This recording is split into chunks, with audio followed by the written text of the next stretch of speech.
Strategic Alliances is the name of this lecture. In this lecture, we're going to first look into the entrepreneur's perspective, and then we're going to look at the big firm's perspective. And this first part of the lecture is a bit shorter than the second part, and it will be a little bit of repetition. In the entrepreneurship lecture, you will learn that according to the effectuation theory, you start as an entrepreneur, you start with what you have. And one of those things that you have is who I know, right? The people that you know are important, and that is friends, family, and acquaintances. It's people that you meet through interaction, and interactions that are by chance and accidents. And it's also, you can consider the 6 degrees of separation principle. You actually know people who know other people, and that is quite obvious if you go into LinkedIn. Then you can clearly see what people you actually have some kind of link to, even though you did not know it, because you know someone who knows someone who might know someone in turn. And the 6 degrees of separation principle is the idea that you are connected to everyone in the world by just 6 degrees of separation, by 6 people interlinked. So we have a network already. So an entrepreneur can start with those and start talking with these people. We learned that in the entrepreneurship lecture as well. So the first action for an entrepreneur is almost always something that involves a partner, involves talking to someone, asking things for someone. And those who self-select into the venture are those who make it what it is. And the people that you involve when you have this business idea or this evolving goal that you want to achieve when you're an entrepreneur, that might be shaped by the people who wants to be involved and want to help you out and wants to have an alliance with you, a partnership with you of some kind.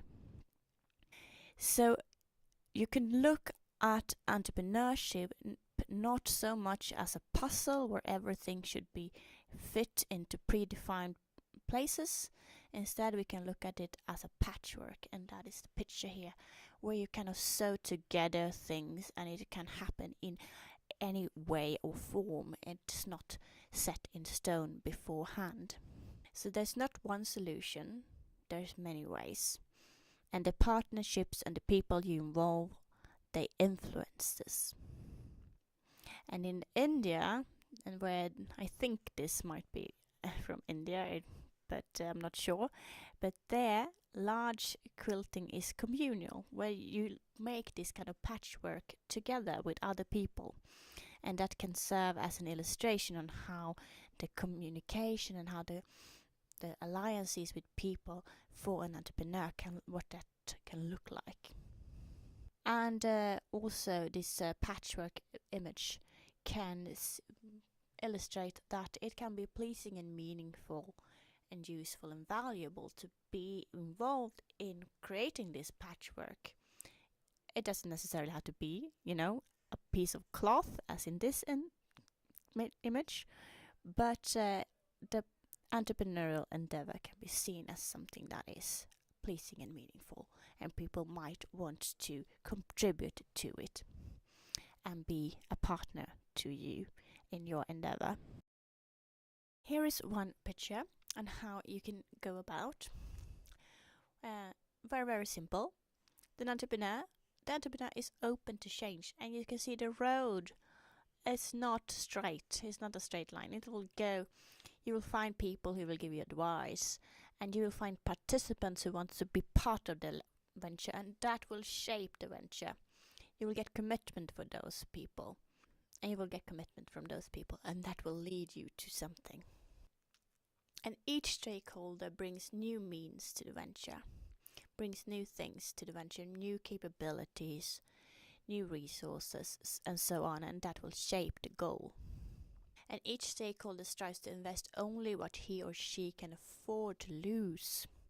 And any environment and epoch in human affairs contains unexpected coincidences, so be open for that.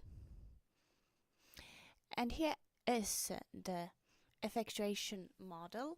You can see this also in the effectuation lecture. But here I want to point out that you start with the means, who I am, what I know, who I know. If you haven't watched the effectuation and entrepreneurship lecture already, you will understand this better when you have done that. So don't be alarmed if you don't understand it right now. But you start with that as an entrepreneur, and then you have some kind of goal. What can I do? And then you interact with people.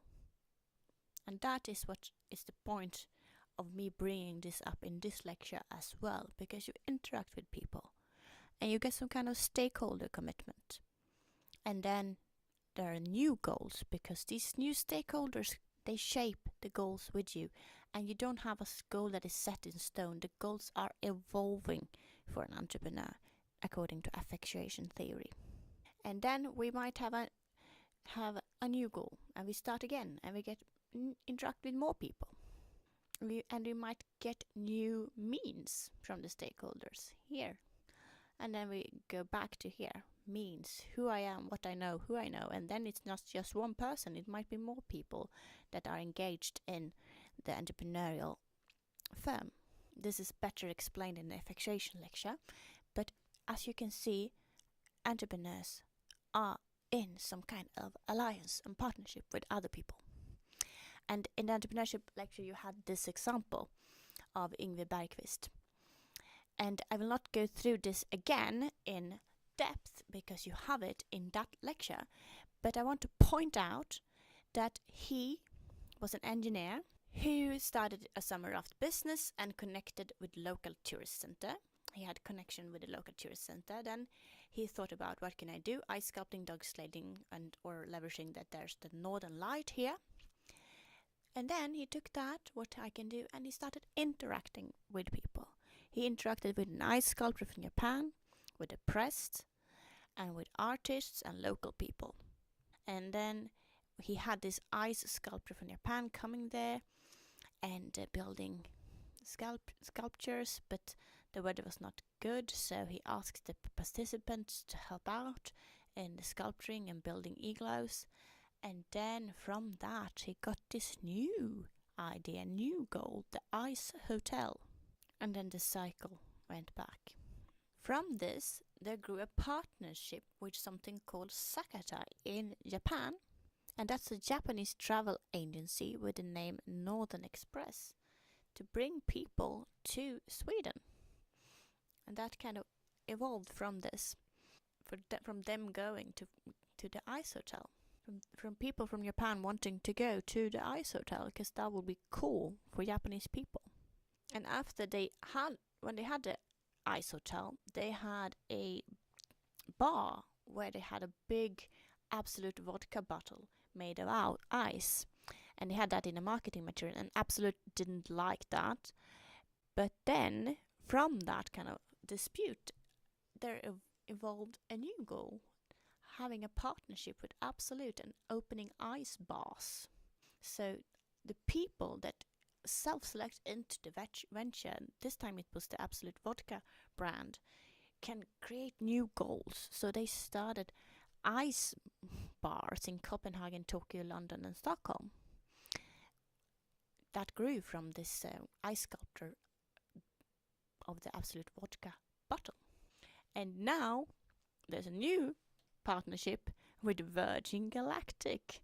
I don't know how that will end up, but in the effectuation book that I'm basing this lecture on, they tell this story that Yngve Bergqvist thought about, well, there's a space center in Kiruna, and Virgin Galactic would like to send tourists up into space. Wouldn't it be nice if one of the day trips or field trips made by the tourists at the ice hotel would be to go up into space? So that's an existing partnership, but we don't know how it will end up. But how do I persuade a stakeholder to self-select into the business? Well, you could use reciprocation. If someone does you a favor, you tend to return it. So if you do people favors, then they might return it. You can use commitment and consistency. Once someone has committed to do something, that person usually honors that commitment even if the original motivation disappears. So if you have someone who commits to do something, that they will probably do that. And it is easier to commit to things when you meet someone in person and you form a relationship with that person. That is one of the reasons why if you want someone to do something, it's easier to get them to commit to that when you make a phone call than if you write them an email. Could be worth remembering when you try to get interviews to the project in this course. It's harder for people to say no if you get them on the phone than if you write an email to them.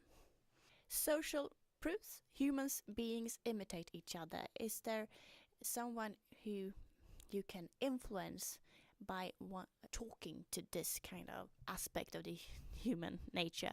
Can you make them believe that they will kind of be similar to someone that they look up to if they go into your venture? Authority. People tend to obey authority. And I think you all have heard about the electric chair experiment where a researcher told someone, a test subject who didn't know that he or she was a test subject, to kind of increase the electricity dose for a person who actually was an actor but was simulating experiencing extreme pain from the electrical shocks.